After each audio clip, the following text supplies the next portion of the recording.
Hello guys, so I'm going to start a new series where I react to YouTube videos. I will be shouting out the YouTubers for you. Check them out. And what else? HBO, and I only react to one video. So let's go. I'm getting the video now. In the comments, tell me which videos you want me to react to. Tell me the YouTuber. First one I'm going to be reacting. The one I'm going to be reacting to is, let's see, which one do I want to react to? Because I'm picking and I'm not sure where it is again. Okay, so we were reacting to Gummy versus Real Challenge. Now, so we will be reacting to horror videos. So we're going to be reacting to Jeff the Killer. So here it is, this one right here. It's one of those nights where you just can't seem to enter that final stage of sleep, where deep sleep embraces you, turn over and over, drifting in and out of consciousness, having strange nightmare. So guys, we are here watching Jeff the Killer, and our shout out to YouTuber by it is this one right here, the Inglourious Show. Here we go. Trying to make sure you guys can see it.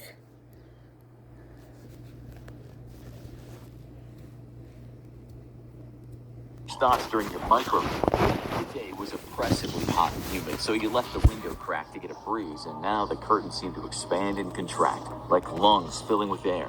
It's kind of relaxing to watch, until you see something. Were those eyes peeping through the curtains? Your heart begins to race. Is this the creep you heard rumors about? The deranged serial killer known as Jeff the Killer that's still on the loose? No, you must have been dreaming. You rub your eyes and take another look. Squinting through the dark, you see a ghoulish, monstrous face looking straight at you as he slowly pulls himself through your opened window. In the morning, your bed will be empty. In the weeks to come, you'll be just another statistic, another missing kid. One of thousands of young folks that go missing in the USA each year. In time, your family will give up hope of ever seeing you again. You become one of the 115 children that year whose disappearance has been officially recorded as stranger abduction. It's true that every year scores of young people just vanish into thin air. Sometimes they go out and don't come home. Sometimes they're at the shopping mall with their parents and just disappear. Wait, so back then there was actually a serial killer called Jeff the Killer, or is this fake? Because was there actually a killer? Are never to be seen again. Sometimes they're snatched from their beds during the night. There are real-life boogeymen out there, maniacs on the loose, skulking around quiet neighborhoods. So, who is Jeff the Killer? Is he responsible for those unexplained abductions? Is he even real? Moving to a new place in your teens isn't much fun at all. You make friends, and then you have to abandon them. But for Jeff and his brother Lou, the move wasn't so difficult to accept. The new house was fancy, to say the least, and the neighborhood didn't look too bad either. No sooner than Jeff, Lou, and their parents got their new house in order, the nosy neighbors came around to say hello and check out who they'd be loving or hating in the next year or so. To break the ice, one of the neighbors invited the family to a birthday party. The neighbor, Barbara, explained that her son Billy was about to have a birthday party. Jeff's mom, Margaret, said her husband Peter, as well as the kids, would love to go. At this point, Jeff and Lou were in the background listening, both of them feeling kind of peeved that their parents had agreed on their behalf to go to the party of some kid they didn't even know. Young Jeff had always had a problem with authority, and he was quick to tell his mom that she shouldn't do stuff like that. He stormed off in a huff, retreating to his bedroom, where he threw himself down on his bed and skulked. In that moment of teenage angst, he felt something really strange inside him, like his very own pair of anguish, an acute pain in his stomach. So that's Jeff? Or is that Jeff, his family, or is that Jeff? So what made him become a killer, or something made him angry? He felt hypnotized by his own anger.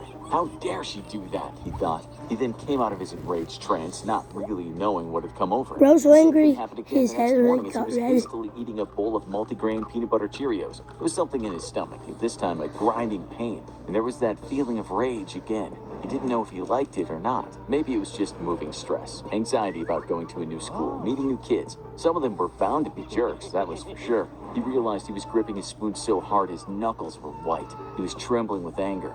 But Jeff's anxieties were justified that morning. Knuckles white? Some wise-ass kid did an ollie on a skateboard right over Jeff and Lou's legs. Had he messed that up, he could have snapped one of their legs like a twig. Jeff didn't know it then, but this was the beginning of an end.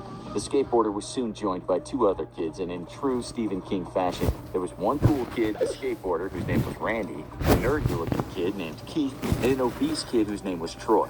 These kids would become Jeff's mortal enemies, his bêtes noires. In literal French, that means black beasts. Well, look what's been dragged into the neighborhood, said Randy. A couple of new freaks to kick around for a while. The fat kid guffawed, and the skinny-looking nerdy kid just stood there motionless. Randy explained to Jeff and Lou that as new kids on the block, there was a tax to pay, calling it a bus fare, and intimidatingly, he got right up in Lou's face. Lou stood his ground, pushing Randy back, but in a moment of outlandish anger, the fat kid whipped out a knife. Randy turned to his two bootlicker friends and said, "Well, looks like these two kids are gonna have to learn the hard way." The fat kid wielded the knife right in front of Lou's face and proceeded to rifle through Lou's pockets. He then passed a wallet to Randy. All the time, Lou was thinking how inconceivable it was for three kids in a wealthy and quiet suburban American neighborhood to mug him and his brother on their way to school. Jeff just sat there, boiling, raging, on the verge of exploding. That devilish feeling again filled his guts. He felt possessed with anger, and he finally stood up and growled at Randy. "You give that wallet back to my bro. I'll knock the teeth right out of your friggin' head." Jeff was seething, and before Randy could respond physically or come up with a smart retort, he punched Randy square in the nose, shattering it like porcelain. Lou hadn't seen Jeff do that before, but he was even more surprised when his younger brother grabbed Randy's finger and snapped it. Jeff took Randy's knife, but soon skinny Keith and portly Troy were on his back. Lightweight Keith took a stabbing for the team and went down like a sack of bricks. Jeff pushed Troy off him and hit him so hard in the stomach that Troy threw up as he crawled on the floor. The scene was a massacre. Lou had never seen anything like that before from his brother. "Man, bro, what the hell's got into you?" The two ran to school rather than get the bus. Jeff looked behind and he could see people on the street attending to the wounded kids. Did he feel remorse that day as he sat in his class, listening to a teacher talk about verb conjugation? No, he felt the opposite. He felt alive. He felt the violence in his very marrow. He loved violence. This was a new discovery for him. Part 2, Jeff the Maniac. Jeff got home that evening and his mom asked him how school was, to which Jeff replied, "Awesome," as the sweet memory of the beating and the smell of someone else's blood filled his senses. But as things tend to go, Jeff wasn't exactly off the hook for executing what the justice system calls a serious assault, not to mention using a deadly weapon on a child. The cops turned up at Jeff's house and explained that their son's outstanding wrath had caused some serious injuries to 3 kids that lived in the neighborhood. Jeff, as stubborn as ever, explained to the cops and his distraught parents that he'd been the victim of the violence, and he had only retaliated in a comparable fashion. "Comparable?" said one of the cops. "I got 2 kids in the hospital with stab wounds, and another kid that looks like he's been kicked in the stomach by a racehorse." Jeff had to try really hard not to smile. He bit his lip. What could he do, though? The game was up.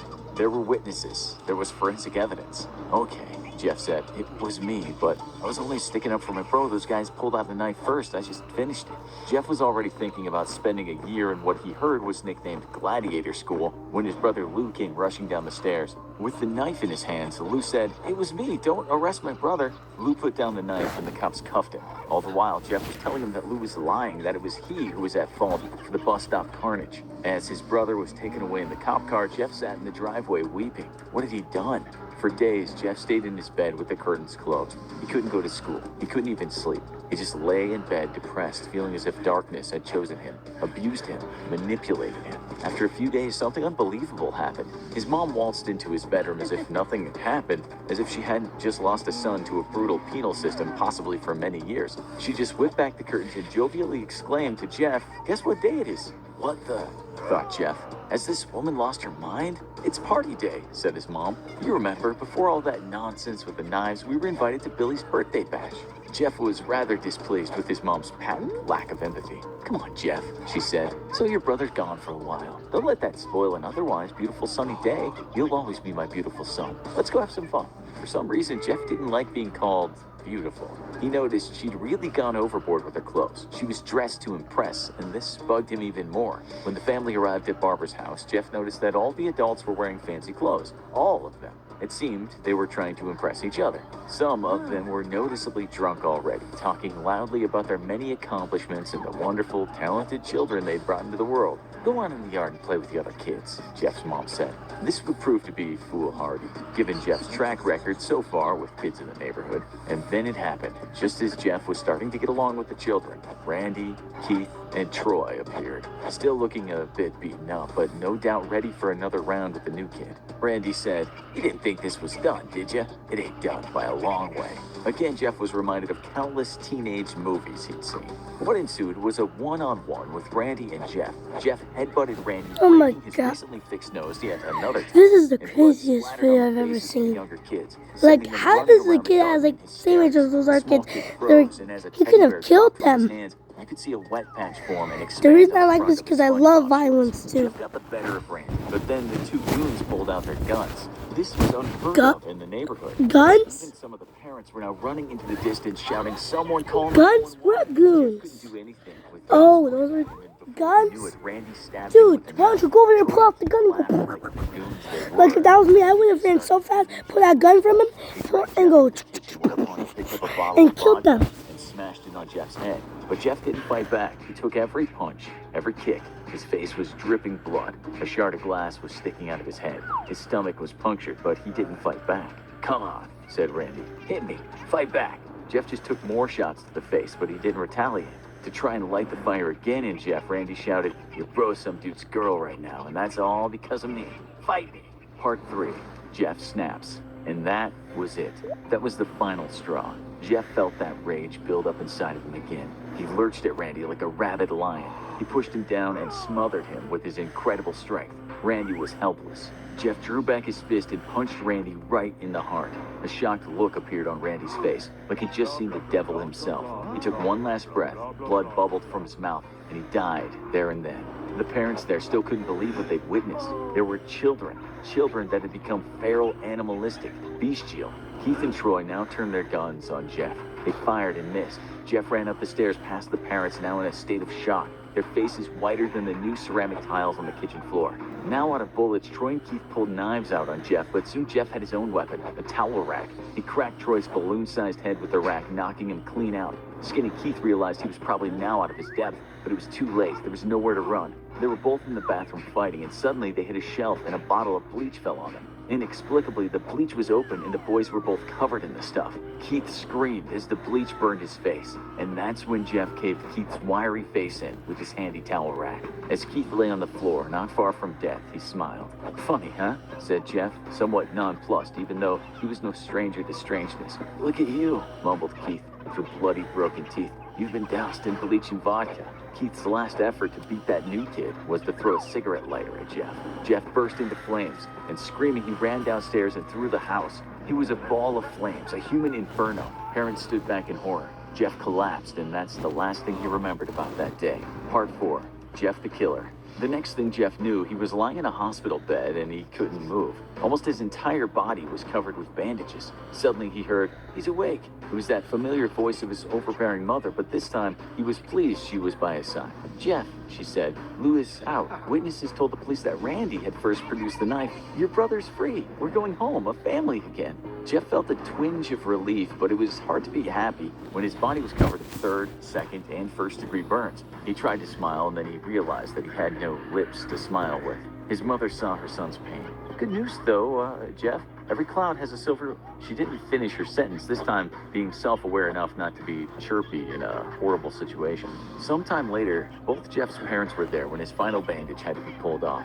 "This is gonna hurt a bit," the doctor told Jeff, as those final bandages unfurled from Jeff's face. He was taken aback by the sheer horror painted on his parents' faces. They were trying to suppress their disgust, but something hardwired into their brains wouldn't allow them to hide their terror. Jeff asked for a mirror. The doctor told him, "Just start with one part."